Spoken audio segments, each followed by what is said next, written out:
KM Shah Jahan സർവത്തുള്ള സംവാദത്തിൻ്റെ രണ്ടാം ഭാഗം. Sir, ഇപ്പോൾ ഏറ്റവും പുതിയൊരു കാര്യം ഒന്ന് നമ്മളിപ്പോൾ കരുവന്നൂർ ഡിസ്കസ് ചെയ്ത് കഴിഞ്ഞു. കരുവന്നൂരിൽ നമുക്ക് മനസ്സിലായി, കരുവന്നൂരിൽ ഈ വിസിൽ ബ്ലോവറായിട്ടിരുന്ന സുരേഷിനെ പിടിച്ച് പുറത്താക്കുകയാണ് ചെയ്തിട്ടുള്ളത്.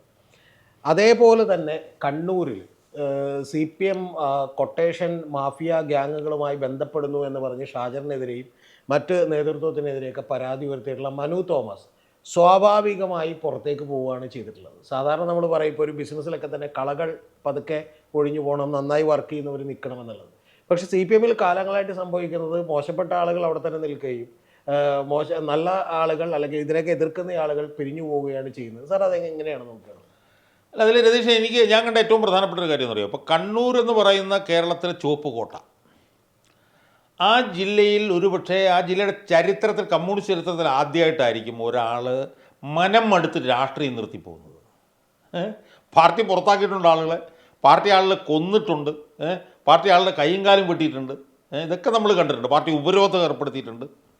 പക്ഷേ ആ പാർട്ടിയിൽ നിന്ന് ഒരാൾ രാഷ്ട്രീയം മടുത്തു എന്ന് പറഞ്ഞുകൊണ്ട് സ്വയം രാഷ്ട്രീയ പ്രവർത്തനം അവസാനിപ്പിക്കുന്നു എന്ന് പറയുന്നത് തന്നെ ആ പാർട്ടിയുടെ ജീർണതയുടെ ഏറ്റവും വലിയൊരു പ്രതിഫലനമായിട്ടാണ് എനിക്ക് പ്രാഥമികമായി പറയാം. അല്ല, അതിലൊരു കാര്യം പറഞ്ഞോട്ടെ. അതിൽ ഈ മീഡിയ വണ്ണിന് കൊടുത്തിട്ടുള്ളൊരു ഇൻ്റർവ്യൂ ഉണ്ട്. അപ്പോൾ അതിൽ ഇയാൾ പറയുന്ന മനു തോമസ് പറയുന്ന ഒരു വാചകം കിട്ടി ഞാൻ ഞെട്ടിയായിരുന്നു. മനു തോമസ് പറയുന്നത്, നമുക്ക് പല കാര്യങ്ങളോടൊക്കെ പ്രതിഷേധം ഉണ്ടാകും. ലോകത്ത് ഇപ്പോൾ ഫലസ്തീൻ അല്ലെങ്കിൽ ഗസയിൽ നടക്കുന്ന പല കാര്യങ്ങളോടും നമുക്ക് പ്രതിഷേധം തോന്നാം, പാർട്ടിയിൽ നടക്കുന്ന പല കാര്യങ്ങളോടും തോന്നാം. പക്ഷേ വളരെ നിസ്സഹായനായി ഞാൻ മാറി നിൽക്കേണ്ടി വന്നതാണ്. കാരണം ഇതൊന്നും തിരുത്തപ്പെടില്ല എന്ന് പറയുന്ന ഒരു ചിന്തയിൽ നിന്നാണ് പാർട്ടിയിൽ നിന്ന് പതുക്കെ പുറത്തേക്ക് പോവുക എന്ന് പറയുന്ന കാര്യത്തിലേക്ക് അയാൾ എത്തിയതെന്നാണ്. എന്ന് പറഞ്ഞാൽ എത്രമാത്രം CPM അധപ്പതിച്ചു എന്നുള്ളതിന് ഒരു ഉദാഹരണമായിട്ടാണ് എനിക്ക് ആ വാക്കുകൾ തോന്നുന്നത്. അല്ല, എന്താണെന്നറിയാം, നമ്മൾ ഈ കണ്ണൂരത്തെ കമ്മ്യൂണിസ്റ്റ് പാർട്ടിയുടെ ചരിത്രം നമ്മളെടുത്ത് നോക്കുമ്പോൾ, കണ്ണൂർ ആണ് കമ്മ്യൂണിസ്റ്റ് പാർട്ടി പാറപ്പുറത്ത് ഉണ്ടാകുന്നു. പിന്നെ അവിടുത്തെ കമ്മ്യൂണിസ്റ്റ് നേതാക്കന്മാർ AKG അവിടെ നിന്നാണ് എന്ന് പറഞ്ഞ് അല്ലെന്നൊക്കെ വേണം നമുക്ക് പറയാം. അവിടെ നിന്നുണ്ടായിട്ടുള്ള കമ്മ്യൂണിസ്റ്റ് നേതാക്കന്മാർ അവസാനം ചടയം ഗോവിന്ദൻ, CH കണാരൻ, നായനാർ, പിന്നെ ഈ പറഞ്ഞ പോലെ KPR രൈരപ്പൻ എന്നൊക്കെ പറഞ്ഞിട്ട് പാർട്ടിയെ മുന്നോട്ട് നയിച്ചതിൽ സ്തുത്യർഹമായിട്ടുള്ള പങ്ക് വഹിച്ചിട്ടുള്ള എണ്ണം പറഞ്ഞ നേതാക്കന്മാർ ഉണ്ടായിട്ടുള്ള ഒരു ജില്ല. എത്രയോ പതിറ്റാണ്ടുകളായി കേരളത്തിൻ്റെ പാർട്ടിയെ നയിക്കുന്ന ജില്ല. അപ്പോൾ നമ്മളിപ്പം മുഖ്യമന്ത്രിമാരെടുത്ത് നോക്കിക്കഴിഞ്ഞാൽ വളരെ ആകസ്മികമായി VS അച്യുതാനന്ദൻ വന്നത്, അല്ലെങ്കിൽ EMS പണ്ട് വന്നത് നോക്കിക്കഴിഞ്ഞാൽ ബാക്കിയെല്ലാം അവിടുന്ന് തന്നെയാണ്. അവിടുത്തെ നേതാക്കന്മാരെടുത്ത് നോക്കിയാലോ, ആ നേതാക്കന്മാരാണ് കാലാകാലമായി പാർട്ടി ഭരിക്കുന്നത്. എന്നാലോചിച്ച് നോക്കണം, 14 ജില്ലയിലുള്ള പാർട്ടിയാണ് ഈ പാർട്ടി. പക്ഷെ ആ 14 ജില്ലയിലുള്ള പാർട്ടി നമ്മളെടുത്ത് നോക്കിക്കഴിഞ്ഞാൽ പാർട്ടിയെയും ഗവൺമെൻറ്റിനെയും പതിറ്റാണ്ടുകളായി നിയന്ത്രിക്കുന്ന പാർട്ടി നേതാക്കന്മാർ ഉള്ള ഒരു പാർട്ടി, ഏറ്റവും കൂടുതൽ സക്രിയമായിട്ടുള്ള ഒരു പാർട്ടി, ഏറ്റവും കൂടുതൽ വിപ്ലവ വീര്യമുള്ള പാർട്ടി തോറ്റാലും ജയിച്ചാലും വലിയ സ്വാധീനമുള്ള പാർട്ടി, തദ്ദേശ സ്വയംഭരണ സ്ഥാപനങ്ങളിലൊക്കെ 90-95% അതെങ്ങനെ വന്നു എന്നുള്ള കാര്യം അവിടെ നിൽക്കട്ടെ ഉള്ള പാർട്ടി. ആ പാർട്ടിയിൽ ഒരു ഒരു ഒരു ഒരു പിന്നെ സാഹിത്യ അഭിരുചിയുള്ള, ഒരു സർഗാത്മകമായി ചിന്തിക്കുന്ന ഒരു നല്ല ചെറുപ്പക്കാരനായിട്ടുള്ള കമ്മ്യൂണിസ്റ്റുകാരൻ അയാളുടെ രാഷ്ട്രീയ ജീവിതത്തിലെ താരതമ്യേന ചെറുപ്പത്തിൽ, അല്ലേ, കാരണം രാഷ്ട്രീയം അല്ലേ, എത്ര വയസ്സ് കാണും, 50 വയസ്സ് പോലും കാണുന്നില്ല, അയാൾ രാഷ്ട്രീയം അവസാനിപ്പിക്കും. എന്തിനാണ് അയാൾ രാഷ്ട്രീയം അവസാനിപ്പിക്കുന്നുള്ളതാണ്. ഇപ്പം ഈ പാർട്ടിക്കകത്ത് പ്രത്യശാസ്ത്രപരമായിട്ടുള്ള ധ്രുവീകരണം ഉണ്ടായിട്ടുണ്ട്.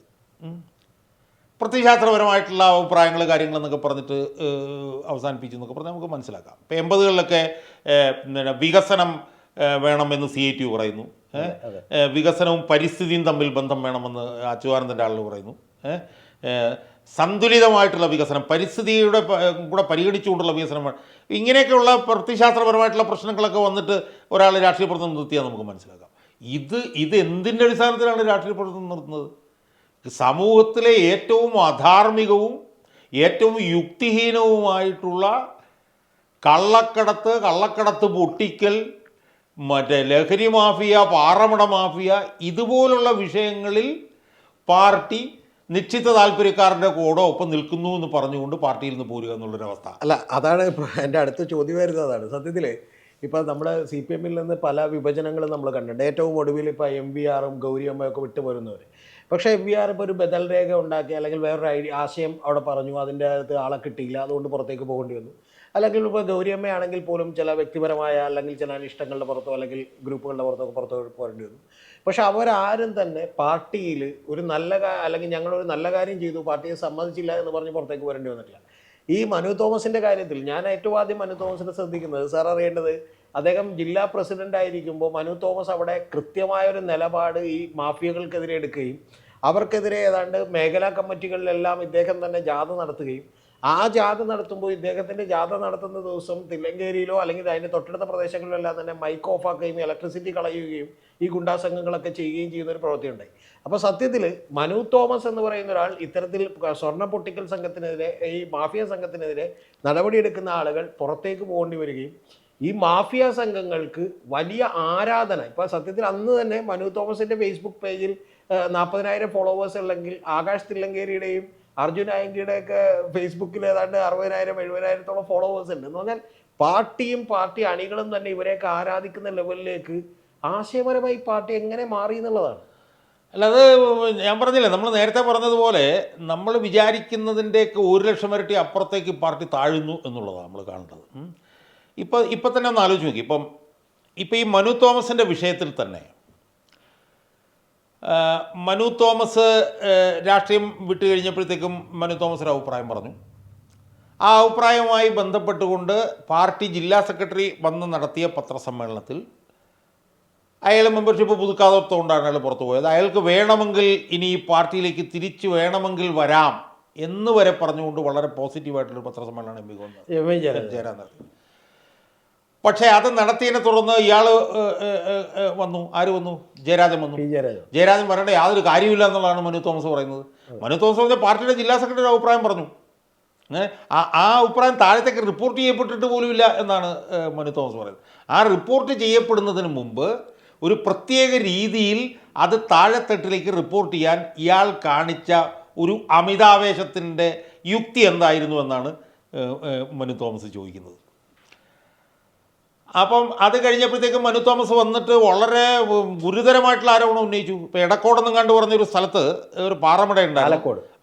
ആ ആലക്കോട് പാറമടയ്ക്കെതിരായിട്ട് വിഷയങ്ങൾ വന്നപ്പോഴത്തേക്കും അവിടുത്തെ ഏരിയ സെക്രട്ടറി തന്നെ ഇയാൾ മാറ്റി സ്ഥാപിച്ചു എന്നാണ് പറയുന്നത്. പാറമടക്കാർക്ക് അനുകൂലമായിട്ട് സെക്രട്ടറി തന്നെ മാറ്റിക്കളഞ്ഞു. അതുപോലെ തന്നെ ഇയാൾ പാർട്ടി ഗ്രൂപ്പ് ഉണ്ടാക്കാൻ നോക്കി. ഇയാളുടെ മകൻ അവിടെ വിദേശത്തിരുന്ന് ജയിൻ രാജ് ഈ ഗുണ്ടാ കൊട്ടേഷൻ സംഘങ്ങളുടെ കോർഡിനേറ്റർ ആണെന്ന് കൂടിയാണ് പറഞ്ഞു. അപ്പോൾ അങ്ങനെയൊക്കെ പറഞ്ഞു കഴിഞ്ഞപ്പോൾ എവിടെ നിന്നാണ് പി ജയരാജന് പരസ്യമായ പിന്തുണ വന്നത് എന്നത് മനസ്സിലാക്കുമ്പോഴാണ് ഈ പാർട്ടി എവിടെ ചെന്നെത്തിയിരിക്കുന്നത്. ഒന്ന് തില്ലങ്കേരി, ആദർശ് തില്ലങ്കേരി. അയാളാണ് മറ്റേ എടയന്നൂരിൽ മറ്റവനെ അരിഞ്ഞരിഞ്ഞ് കൊന്ന കേസിൽ പ്രതിയായിട്ട് കിടക്കുന്നതാണ്. 2 സ്വർണം പൊട്ടിക്കലിനുള്ള മറ്റേ അർജുനായങ്കി, അതുപോലെ തന്നെ TP കേസിൽ കുറ്റവാളിയായിട്ട് കിടക്കുന്ന മുഹമ്മദ് ഷാഫി. ഇവർ 3 പേരും വന്നിട്ട് ജയരാജന് വേണ്ടി വന്നിട്ട് എന്താ അവർ പറയുന്നത്? പാർട്ടിയോട് കളിക്കരുത് എന്നാണ്. പാർട്ടിയോട് കളിച്ചാൽ അപ്പോൾ ഇവർ പാർട്ടിയാകുകയാണ്. പാർട്ടിയോട് കളിച്ചാൽ നിശബ്ദനാക്കാൻ അധികം സമയം വേണ്ടി വരും. അപ്പം ആദർശ് തില്ലങ്കേരിയും അർജുനായെങ്കിലും മുഹമ്മദ് ഷാഫിയുമാണ് പാർട്ടി. മനസ്സിലായില്ലേ? അപ്പം ഇനി എത്രയോ പ്രാവശ്യം പാർട്ടി ഇവരെ തള്ളിപ്പറഞ്ഞു. ഈ 3 വരെ പരസ്യമായി പത്രസമ്മേളനം നടത്തി പേരെടുത്ത് പറഞ്ഞ് MP ജയരാജൻ തള്ളിപ്പറഞ്ഞ ഒരു സമയത്ത് പോലും അത് വൗച്ച് ചെയ്യാൻ P ജയരാജൻ തയ്യാറായിട്ടില്ല. P ജയരാജനെ കൊണ്ട് ഒരു തവണ അവിടെ പ്രസംഗിപ്പിച്ചായിരുന്നു. പക്ഷെ എന്നിട്ടും അതെ, അവിടെയും പ്രസംഗിപ്പിക്കാൻ വിട്ടത് P ജയരാജനെയാണ്, വേറൊരാളെ അല്ല. മനസ്സിലായി?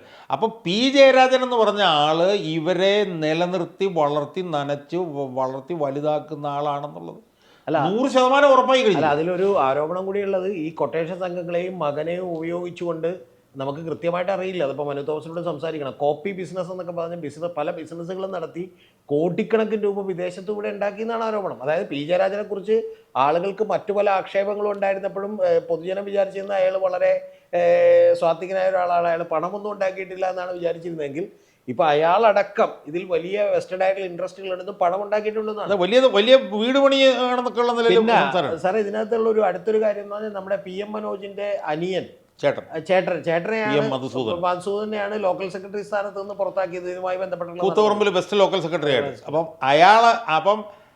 അപ്പം നമ്മൾ കാണേണ്ട കാര്യം എന്താണ്, ഇതിന്റെ വേര് എവിടം വരെ ചെല്ലുന്നു എന്നുള്ളതാണ്.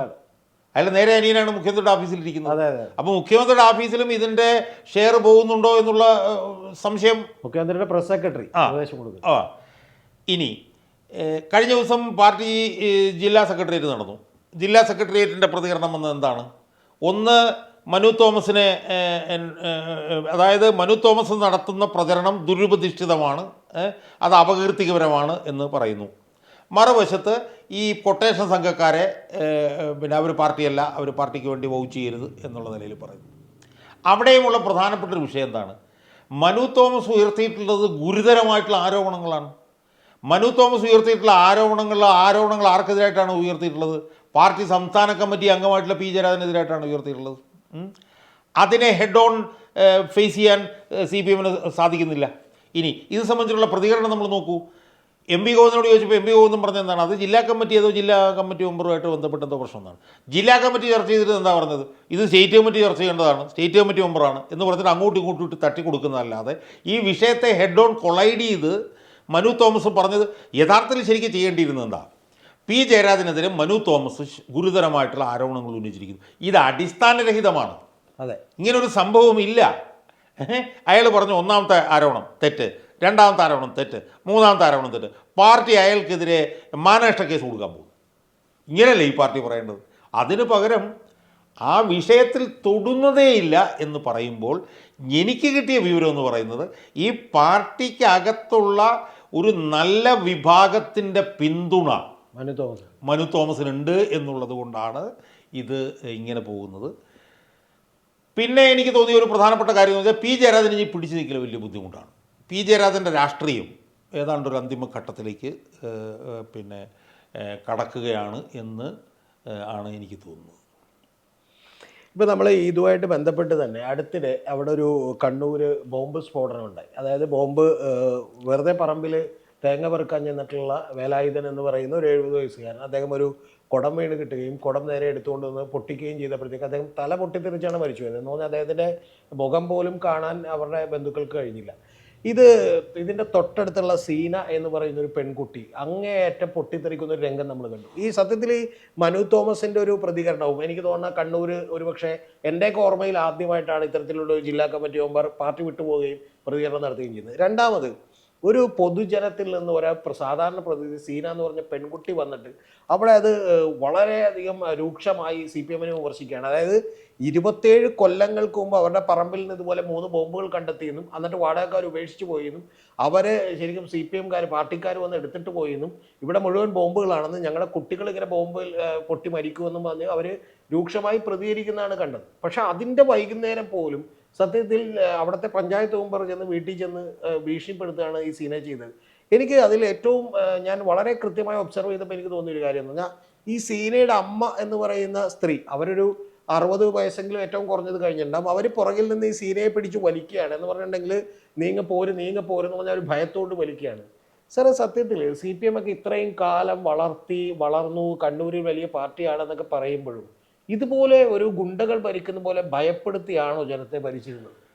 അല്ല രതീഷ്, നമുക്കതൊന്നും അനുഭവവേദ്യമാകാത്തതാണ് യഥാർത്ഥത്തിൽ. നമ്മൾ വിചാരിക്കുന്നതിനേക്കാളൊക്കെ വളരെ ഭീകരവും മാരകവുമായിട്ടുള്ളൊരു സാഹചര്യമാണ് അവിടെ നിൽക്കുന്നത്. ഇപ്പം മനു തോമസിനെ കഴിഞ്ഞ ദിവസം പറയുന്നത് കേട്ടത് എന്താണ്? ഒരു കൊലക്കേസിൽ പ്രതിയായി കഴിഞ്ഞു കഴിഞ്ഞാൽ അവൻ പിന്നെ ഭയങ്കര ഒരു സ്റ്റാറായി മാറുകയാണ്, മാർക്കറ്റിങ്ങിന് അത് കൂടുകയാണ്. ഇപ്പോൾ ആകാശ് തില്ലങ്കേരി ആയാലും അർജുൻ ആയങ്കി ആയാലും ഒക്കെ തന്നെ സാമൂഹ്യ മാധ്യമങ്ങളിലൊക്കെ ഒരു വലിയ സ്റ്റാറുകളായി മാറുകയാണ്. മനസ്സിലായി?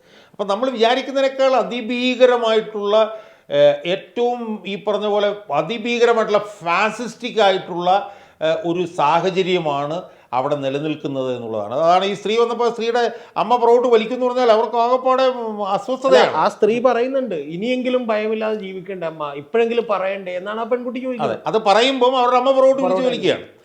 ഇങ്ങനെയൊക്കെ ഉണ്ടായിട്ടും പാർട്ടി പിന്നെ അണികൾ അവിടെ ചെന്നിട്ട് വിരട്ടുകയാണ്. മനസ്സിലായി? അപ്പോൾ അതിഭീകരമായിട്ടുള്ള സാഹചര്യമാണ് നിലനിൽക്കുന്നത്. ഇതൊരു ഡാർക്ക് അണ്ടർബെല്ലി, ഇത് പുറമേക്ക് എക്സ്പോസ് ചെയ്യപ്പെടുകയാണ് ചെയ്യുന്നത്. പക്ഷേ എല്ലാ കാലത്തും ഇങ്ങനെ നിൽക്കാൻ കഴിയില്ല എന്നുള്ളതിൻ്റെ ഒരു ബഹിർസ്ഫുരണമാണ് ഈ പറഞ്ഞ സ്ത്രീ, സീന എന്ന് പറഞ്ഞ സ്ത്രീ. വേറൊരു ബഹിർസ്ഫുരണമാണ് പിന്നെ മനു തോമസ്. മനസ്സിലായോ? അപ്പം ഇതിനകത്തൊക്കെ പൊട്ടിത്തെറികൾ ഉണ്ടാകും എന്നുള്ളത് യാതൊരു സംശയവുമില്ല.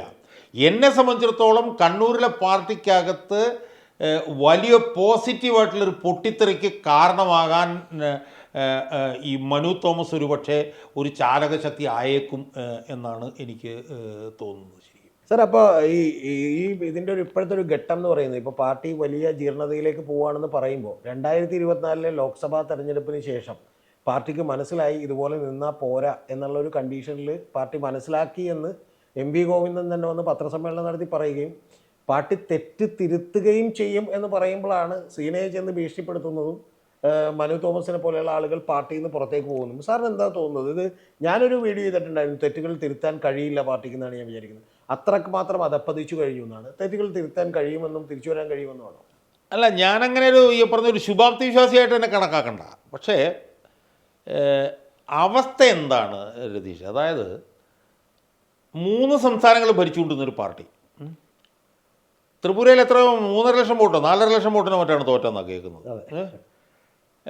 ബംഗാളിൽ 2011 പോയതാ, വന്നിട്ടില്ല. ഇത്തവണ 2 പേരെങ്കിലും ജയിക്കുമെന്ന് പറഞ്ഞു. പാർട്ടി സംസ്ഥാന സെക്രട്ടറി തന്നെ തോറ്റു. 2 പേർക്കാണ് കെട്ടിവെച്ച കാശ് കിട്ടിയത്. 7-ൽ എന്നെ കെട്ടിവെച്ച കാശ് എനിക്ക് ആലപ്പുഴയിൽ കിട്ടിയിട്ടില്ല എന്ന് പറഞ്ഞ് എന്നെ വിമർശിക്കുന്നവർ. 35 വർഷം ഭരിച്ച ബംഗാളിൽ 12 വർഷത്തിന് മുമ്പ് അധികാരത്തിൽ നിന്ന് പോയിട്ട് ഇപ്പോഴും കെട്ടിവെച്ച കാശ് കിട്ടിയിട്ടില്ല. അതവിടെ നിൽക്കട്ടെ, 5% വോട്ടില്ല. ഇല്ല. അപ്പം ബംഗാളിലും ത്രിപുരയിലും നമ്മളിപ്പം എടുത്ത് നോക്കിക്കഴിഞ്ഞാൽ ഏതാണ്ട് എന്നേക്കുമായി പോയതുപോലെയാണ്. ഇപ്പോൾ 26-ന് വരും എന്നൊക്കെ നമുക്ക് വേണം സ്വപ്നം കാണാം. അപ്പം എന്താ സ്ഥിതി? അപ്പം ബാക്കിയുള്ളൊരു സ്ഥലം കേരളം മാത്രമാണ്. കേരളത്തിൽ യഥാർത്ഥത്തിൽ ആപത്തിനെ ഒരു അവസരമാക്കി മാറ്റാമോ എന്നാണ് CPM നോക്കിക്കൊണ്ടിരിക്കുന്നത്. കാരണം ഭാഗ്യത്തിനൊരു 2.5 വർഷത്തെ ഭരണം കൂടി ഇവിടെ ഉണ്ട്. ഈ തെരഞ്ഞെടുപ്പ് ഇത് ശരിക്കും ഒരു നിയമസഭാ തെരഞ്ഞെടുപ്പായിരുന്നെങ്കിൽ CPM തീർന്നു, പിന്നെ CPM ഇല്ല. ഇത് ഇപ്പം നടന്നൊരു നിയമസഭാ തെരഞ്ഞെടുപ്പായിരുന്നു. ഭാഗ്യത്തിന് ഒരു 2.5 വർഷം കൂടി ഉണ്ട്. അപ്പോൾ എന്താണ് നോട്ടം? ഈ 2.5 വർഷം ഉപയോഗിച്ചുകൊണ്ട് എങ്ങനെയെങ്കിലും 2026 നിലനിർത്താൻ കഴിയുമോ? അങ്ങനെ നോക്കുമ്പോൾ ഒറ്റ വഴിയേ ഉള്ളൂ. എന്താണ്? ഇപ്പോൾ ഉള്ള പാർട്ടി സംവിധാനവും ഭരണ നേതൃത്വത്തിനെയും മൊത്തമായി തുടച്ചു മാറ്റിയാൽ മാത്രം നടക്കൂല എന്നുള്ള കാര്യം പറയാം. തുടച്ചു മാറ്റിയാൽ മാത്രമേ 2026 കുറിച്ചിട്ട് ചിന്തിക്കാൻ പറ്റൂ. അപ്പോൾ ഇത് ശരിക്കും ഒരു അവസരമാണെന്ന് കാണാൻ കാര്യം എന്താണെന്ന് പറഞ്ഞാൽ, ഇതെൻ്റെ നിരീക്ഷണങ്ങളാണ് ഞാൻ പറഞ്ഞത്. ഞാൻ അതിനകത്തോട്ട് വൗച്ചിയില്ലെന്നുള്ള പറയാം. 2006 VS അച്യുതാനന്ദന് 2 ഗുണങ്ങളാണ് കിട്ടിയത്. ഒന്ന്, ജനവിരുദ്ധ നയങ്ങൾക്കെതിരെ ജനങ്ങൾ വലിയ തോതിൽ അയാൾക്ക് അനുകൂലമായി വോട്ട് ചെയ്തു. അതോടൊപ്പം തന്നെ ഒരു 40% അയാൾക്ക് ഗുണകരമായി വന്ന എന്താണ്? പിണറായി വിരുദ്ധതയും അച്യുതാനന്ദന് ഗുണകരമായി വന്നത് 40% എങ്കിലും വന്നു. കാരണം ഞാനന്ന് VS ഉള്ളതുകൊണ്ട് എനിക്കറിയാം. കാരണം സമരങ്ങൾ മുഴുവൻ പിണറായിക്കാരാണ്. അപ്പോൾ പിണറായിയോടുള്ള വിരോധവും VS വോട്ടായി മാറി. ഇപ്പോൾ CPMനുള്ളൊരു അഡ്വാൻറ്റേജ് എന്താ? ഒരു 85% എതിർപ്പും പിണറായിയോടാണ്. അതെ, പിണറായി പോയാൽ തന്നെ ഒന്ന് എഴുന്നേറ്റ് നിൽക്കാം. എല്ലാം ആയി എന്ന് ഞാൻ പറയുന്നില്ല. ഇപ്പം ഞാൻ തന്നെ എൻ്റെ ഫൈറ്റ് മുഴുവൻ പിന്നെ കേന്ദ്രീകരിച്ചിരിക്കുന്നത് അയാൾക്ക്. കാരണം അയാളാണ് എപ്പിട്ടോം ഓഫ് ഈ പറഞ്ഞ പോലെ, മനസ്സിലായല്ലോ. അപ്പോൾ പിണറായി പോയാൽ തന്നെ ഒന്ന് എഴുന്നേറ്റ് നിൽക്കാം. 2, പിണറായി പോയതിന് ശേഷം ഉണ്ടായ തെറ്റുകളെല്ലാം സമ്മതിക്കുകയും അടിമുടി ലീഡർഷിപ്പിനെ മാറ്റുകയും. ഉദാഹരണത്തിന് പിണറായി പോകുന്നു, പാർട്ടി സെക്രട്ടറിയായിട്ടുള്ള പിണറായിയുടെ ക്രോണീസ് ഉണ്ടല്ലോ, ഈ പറഞ്ഞ പോലെ ഈ M സ്വരാജ്, ഈ പറയുന്ന പോലെ ഈ മുഹമ്മദ് റിയാസ്, MM മണി, ഈ പറഞ്ഞ സെറ്റുകാരെല്ലാം മാറുന്നു. മന്ത്രിസഭയിൽ നിന്ന് ഇയാളുടെ ക്രോണീസിനെ എല്ലായിടത്തും മാറ്റുന്നു. ഇതെല്ലാം നടക്കുന്ന കാര്യമാണെന്ന് ഞാൻ പറയുന്നില്ല. എല്ലാ ജില്ലാ സെക്രട്ടറിമാരും മാറുന്നു. ഇങ്ങനെയൊക്കെ ജനങ്ങൾക്ക് ശരിയെന്ന് തോന്നുന്ന നിലയിലുള്ള ഡ്രാസ്റ്റിക്കായിട്ടുള്ളൊരു പർജ് CPM നടത്തിയാൽ, അതായത് CPM തെറ്റ് ചെയ്തുവെന്നും CPM തെറ്റ് തിരുത്തിയെന്നും ജനങ്ങൾക്കൊരു ബോധ്യമുണ്ടായാൽ ചിലപ്പോൾ ഇത് പോസിറ്റീവായിട്ട് വരും. പക്ഷേ ആ പോസിറ്റീവായിട്ടുള്ള പിന്നെ കാര്യം നടക്കുമെന്നുള്ള ഉറപ്പിലൊന്നുമല്ല ഞാൻ പറയുന്നത്. പക്ഷേ ഇന്ന് CPMനകത്ത് നടന്നുകൊണ്ടിരിക്കുന്ന നടപടിക്രമങ്ങൾ നമ്മൾ നോക്കിയാൽ ഒരു തെറ്റ് തിരുത്തൽ സാധ്യത കാണുന്നുണ്ട് എന്നാണ് എനിക്ക് തോന്നുന്നത്. എനിക്ക് അവിടെ ചോദിക്കാനുള്ള ഒരു ചോദ്യം, ഞാനിപ്പോൾ പല ആളുകളെയും ഇൻ്റർവ്യൂ ചെയ്തിട്ടുണ്ട്. ഇപ്പോൾ CPM-ന് അകത്തുള്ള, അതായത് DYFയുടെ നേതാക്കന്മാരെയും ചില CPM-ൻ്റെ ജില്ലാ നേതൃത്വത്തൊക്കെ ഇൻ്റർവ്യൂ ചെയ്തിട്ടുണ്ട്. ഞാൻ പലപ്പോഴും കണ്ടിട്ടുള്ള ഒരു കാര്യം, ഇപ്പോൾ കഴിഞ്ഞ ഒരുപക്ഷെ ഒരു 20 കൊല്ലം മുമ്പ് നമുക്കങ്ങനെ കാണാൻ കഴിയില്ല. അവരൊരു ജില്ലാ നേതാവ് എന്നൊക്കെ പറഞ്ഞാൽ അവൻ വളരെ കൃത്യമായി സംസാരിക്കുന്ന, ഗംഭീരമായി ഏത് ചോദ്യത്തിനും മറുപടി പറയാൻ തയ്യാറുള്ള ഒരാളുകളായിരിക്കും. പക്ഷേ ഞാനിപ്പോൾ ചെന്ന് ഒരാളോട് ചോദിക്കുകയാണ്, എന്ത് ചോദ്യം വേണമെങ്കിലും ചോദിക്കാമല്ലോ, അയ്യോ നമ്മളെ കുഴപ്പത്തിലാക്കുന്ന ചോദ്യങ്ങളൊന്നും ചോദിക്കരുത്. അല്ലെങ്കിൽ ചില കാര്യങ്ങൾ അവർ പറയുമ്പോൾ പിണറായിയെക്കുറിച്ച് നമ്മൾ ചോദിക്കാൻ തുടങ്ങുമ്പോൾ തന്നെ അവരുടെ മുഖത്തൊരു വലിയ ഭയാശങ്കകൾ വരികയാണ്. സത്യത്തിൽ അതിൽ നിന്നൊരു കുറച്ചെങ്കിലും മാറിയിട്ട്, ഇപ്പോൾ നമ്മൾ പത്രവാർത്തകളൊക്കെ വിശ്വസിക്കാമെങ്കിൽ ജില്ലാ കമ്മിറ്റികളിലൊക്കെ വലിയ തോതിലുള്ള വിമർശനം CPM നേരിടുന്നു, അല്ലെങ്കിൽ പാർട്ടി നേരിടുന്നു എന്നാണ് പറയുന്നത്. പക്ഷെ അപ്പോഴും എനിക്കൊരു വിശ്വാസം എന്ന് പറഞ്ഞാൽ അതൊരു തൊലിപ്പുറമേയുള്ളൊരു ചികിത്സ മാത്രമായി പോകുമോ എന്നുള്ളതാണ്. കാരണം ഇതിപ്പോഴും സംസ്ഥാന കമ്മിറ്റിയിൽ പിണറായിയുടെ നേരെ നോക്കി ആരെങ്കിലും അങ്ങനെ പറയും, അല്ലെങ്കിൽ കൃത്യമായി ഇത് നിങ്ങളാണ് തെറ്റ്, അല്ലെങ്കിൽ നിങ്ങൾ ചെയ്തുകൊണ്ടിരിക്കുന്ന കാര്യങ്ങൾ തെറ്റാണെന്നുള്ള പറയാനുള്ള ഒരു ആർജവും ധൈര്യവും കാണിക്കുമോ? എന്താണ് രതീഷ്, ഇതിനകത്ത് നമ്മൾ കണ്ടത് ഈ CPM-ൻ്റെ ലീഡർഷിപ്പിൻ്റെ ക്യാരക്ടർ നമ്മൾ നോക്കണം. സ്റ്റേറ്റ് കമ്മിറ്റി മെമ്പർമാരായിക്കോട്ടെ, അല്ലെങ്കിൽ ജില്ലാ സെക്രട്ടറി ആയിക്കോട്ടെ, അല്ലെങ്കിൽ ജില്ലാ കമ്മിറ്റി മെമ്പർമാരായിക്കോട്ടെ, ഇതൊക്കെ നമ്മൾ നമുക്ക് കാണാൻ കഴിയുന്ന ഒരു പ്രധാനപ്പെട്ട കാര്യം. ഞാൻ അതിനകത്ത് അകത്ത് പ്രവർത്തിച്ച ഒരാളെന്നുള്ളതല്ല ഞാൻ പറയാം. ഈ ആരെങ്കിലും പ്രൊട്ടക്റ്റ് ചെയ്യാനുണ്ടെങ്കിൽ എഴുന്നേറ്റ് നിന്ന് ഫൈറ്റ് ചെയ്യും. ഇപ്പോൾ 2013 വരെ ഇതിനകത്ത് അങ്ങോട്ടും ഇങ്ങോട്ടും ആളുകൾ തർക്കിക്കാനുണ്ടായിരുന്നു. കാരണം എന്താ, 2013 വരെ ഒരു വശത്ത് പിണറായി ആയിരുന്നു, മറുവശത്ത് VS അച്യുതാനന്ദനുണ്ട്. മനസ്സിലായി? 2013 VS അങ്ങ് പോയി, പിന്നെ ഇയാൾ മാത്രമായി. അപ്പോൾ പിന്നെ രണ്ട് വഴിയാണുള്ളത്. ഒന്ന് ഇയാളുടെ കൂടെ ചേരുക, അല്ലെങ്കിൽ നിശബ്ദനായിരിക്കുക, അല്ലെങ്കിൽ ഫൈറ്റ് ചെയ്യുക. പക്ഷേ ഫൈറ്റ് ചെയ്താലുള്ള കുഴപ്പം എന്താ, ഫൈറ്റ് ചെയ്താൽ നാളെ പുറത്താണ് എന്ന് പറഞ്ഞാൽ പ്രൊട്ടക്ടർ ഇല്ല. മനസ്സിലായോ? പ്രൊട്ടക്ടർ ഉണ്ടെങ്കിൽ മാത്രമേ ഫൈറ്റിന് ആളുകൾ തയ്യാറാവൂ. ഇപ്പോൾ ഉണ്ടായൊരു ഡ്രാസ്റ്റിക് ആയിട്ടുള്ളൊരു ചേഞ്ച് എന്ന് പറഞ്ഞാൽ എന്താ, ആ ഒരു പ്രൊട്ടക്ഷൻ ഉണ്ട് എന്നൊരു തോന്നൽ ഇതിനകത്തുള്ളവർക്ക് വന്നിരിക്കുന്നു. കേന്ദ്ര നേതൃത്വം ഒരു നിലപാടെടുത്തിരിക്കുന്നു. ആ നിലപാട് ഇയാൾക്കെതിരാണെന്ന് വന്നതോടുകൂടി എന്താണ് സംഭവിച്ചത്, ഇയാളുടെ കൂടെയുള്ള, ഞാൻ പറഞ്ഞ ഇന്നലെ വരെ ഇയാളുടെ കൂടെ നിന്നിരുന്നവരാണ് ഇയാളെ വിമർശിക്കുന്നവർ മുഴുവൻ. അത് സ്റ്റേറ്റ് കമ്മിറ്റിയിലായിക്കോട്ടെ, സംസ്ഥാന സെക്രട്ടറി, ഇപ്പോൾ തോമസ് ഐസക് തന്നെ എടുക്കുക. കഴിഞ്ഞ 10 വർഷമായിട്ട് ഇയാളുടെ വെറും വിശ്വസ്ത വിനീതനായിരുന്നു. ആ തോമസ് ഐസക്കാണ് ഇത്തവണ സെക്രട്ടേറിയറ്റ് പോലും കൂടുന്നതിന് മുമ്പ് ഏതോ ഒരു ആരും കേൾക്കാത്ത ഒരു ഓൺലൈൻ ചാനലിന് വന്ന് ഇയാൾക്കൊരു വിമർശനം പറഞ്ഞത്. മനസ്സിലായി? അവിടെ മുതൽ നമ്മളിങ്ങോട്ട് നോക്കൂ, വിമർശനം മാത്രമേ ഇന്നുള്ളൂ. ഞാൻ കഴിഞ്ഞ ദിവസം ഒരു ഇൻ്റർവ്യൂവിൽ പറഞ്ഞൊരു കാര്യം ഇതാണ്, സാധാരണഗതിയിൽ CPM-നകത്ത് രണ്ട് ഭാഗത്തും ആളുകളുണ്ട്. ഒരു ഭാഗത്ത് 100 ഉണ്ടെങ്കിൽ ചിലപ്പോൾ മറുഭാഗത്ത് 10 കാണുള്ളൂ, പക്ഷേ 100ഉം 10 വരും. ഇപ്പം എന്താണ്, ഇപ്പം സ്റ്റേറ്റ് കമ്മിറ്റിയിലും ജില്ലാ കമ്മിറ്റിയിലും ഒക്കെ ഇയാൾക്കൊരു വിമർശനം മാത്രമേ നമ്മൾ കേൾക്കുന്നുള്ളൂ. ഏത് ജില്ലാ കമ്മിറ്റി എടുത്തു കഴിഞ്ഞാലും പിണറായി വിജയനെതിരെ രൂക്ഷമായ വിമർശനം, ഇടുക്കി, കോട്ടയം, എവിടെ എടുത്താലും. അപ്പം അവിടെ ഒരു സ്ഥലത്ത് പോലും പിണറായിക്ക് അനുകൂലമായി ഇന്ന വാദം ഉയർന്നു എന്നുള്ളതില്ല. ഇനി ഏത് കമ്മിറ്റികൾ എടുത്തു കഴിഞ്ഞാൽ ആ കമ്മിറ്റിയിൽ മുഴുവൻ ഇന്നലെ വരെ പിണറായിയുടെ ആളുകൾ മാത്രം ഉണ്ടായിരുന്നു. ഇടുക്കി ജില്ലാ കമ്മിറ്റി, അല്ലെങ്കിൽ കോട്ടയം ജില്ലാ കമ്മിറ്റി, ഏത് ജില്ലാ കമ്മിറ്റി എടുത്തു കഴിഞ്ഞാലും അയാളുടെ ആളുകളായിരുന്നു 100 പേരെങ്കിൽ ആ 100 പേരും ഇപ്പം ഇങ്ങോട്ട് മാറിയുന്ന ആളെ വിമർശിക്കുക. അപ്പോൾ എന്താണ് അതിനകത്ത് നിന്ന് ഉരുത്തിരിഞ്ഞ് വരുന്നത്? ഒന്ന്, പ്രൊട്ടക്റ്റ് ചെയ്യാനൊരാളുണ്ട് എന്നുള്ളത് വരുന്നു. 2, ലീഡർഷിപ്പ് ചാഞ്ഞു. ലീഡർഷിപ്പിൻ്റെ കൂടെ നിൽക്കുക എന്നുള്ളതാണ് CPM-ൻ്റെ ലീഡർഷിപ്പിൻ്റെ പ്രധാനപ്പെട്ട കാര്യം. ഈ CPM-ൻ്റെ ഇത്രയും ജീർണത ആക്കം കൂട്ടാൻ ഈ വിഭാഗീയത ഇല്ലാതായത് കൂടി കാരണമായിട്ടില്ല എന്നാണ്. ഇപ്പം നേരത്തെ നമുക്കറിയാം, പിണറായി വിജയൻ എന്തെങ്കിലും ചെയ്യുന്നു, തീർച്ചയായും സാറ് പറഞ്ഞ പോലെ ഒരു 10% പേര് അതിനെ വിമർശിക്കാനുണ്ടാകുന്നു, കമ്മിറ്റികളിൽ ചോദിക്കാനുണ്ടാകുന്നു എന്ന് പറയുന്നത് സ്വാഭാവികമായിട്ടും ഒരു പ്രവൃത്തി ചെയ്യുമ്പോൾ ആരെങ്കിലുമൊക്കെ നമ്മളെ ക്രിട്ടിസൈസ് ചെയ്യും, അല്ലെങ്കിൽ ആരെങ്കിലുമൊക്കെ വിമർശിക്കുമെന്ന് പറയുന്ന ഒരു തോന്നൽ കൂടിയില്ലേ?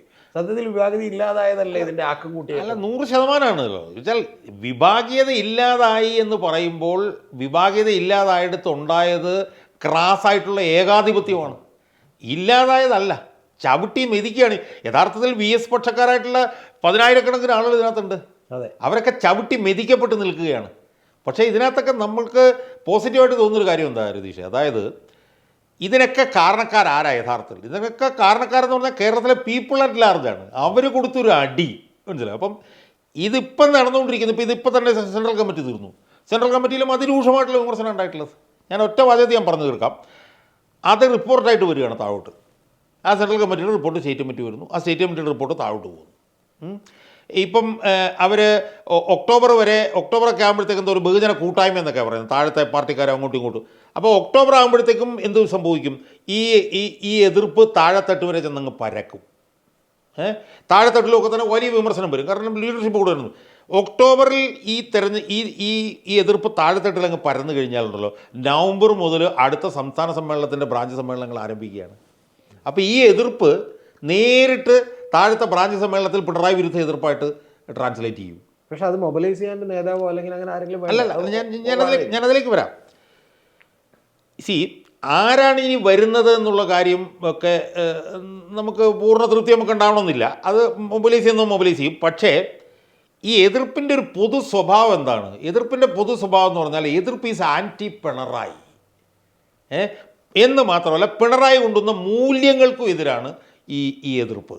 ആ എതിർപ്പാണ് മുകളിലേക്ക് വരാൻ പോകുന്നത്. സ്വാഭാവികമായ എതിർപ്പ് മുകളിലേക്ക് വരുമ്പോഴത്തേക്കും പിണറായി വിജയൻ എന്തിനു വേണ്ടി നിലനിന്നോ ആ മൂല്യങ്ങൾക്ക് എതിരായിട്ടുള്ള എതിർപ്പായിരിക്കും പ്രസിപ്പിറ്റേറ്റ് ചെയ്ത് മുകളിലേക്ക് വരിക.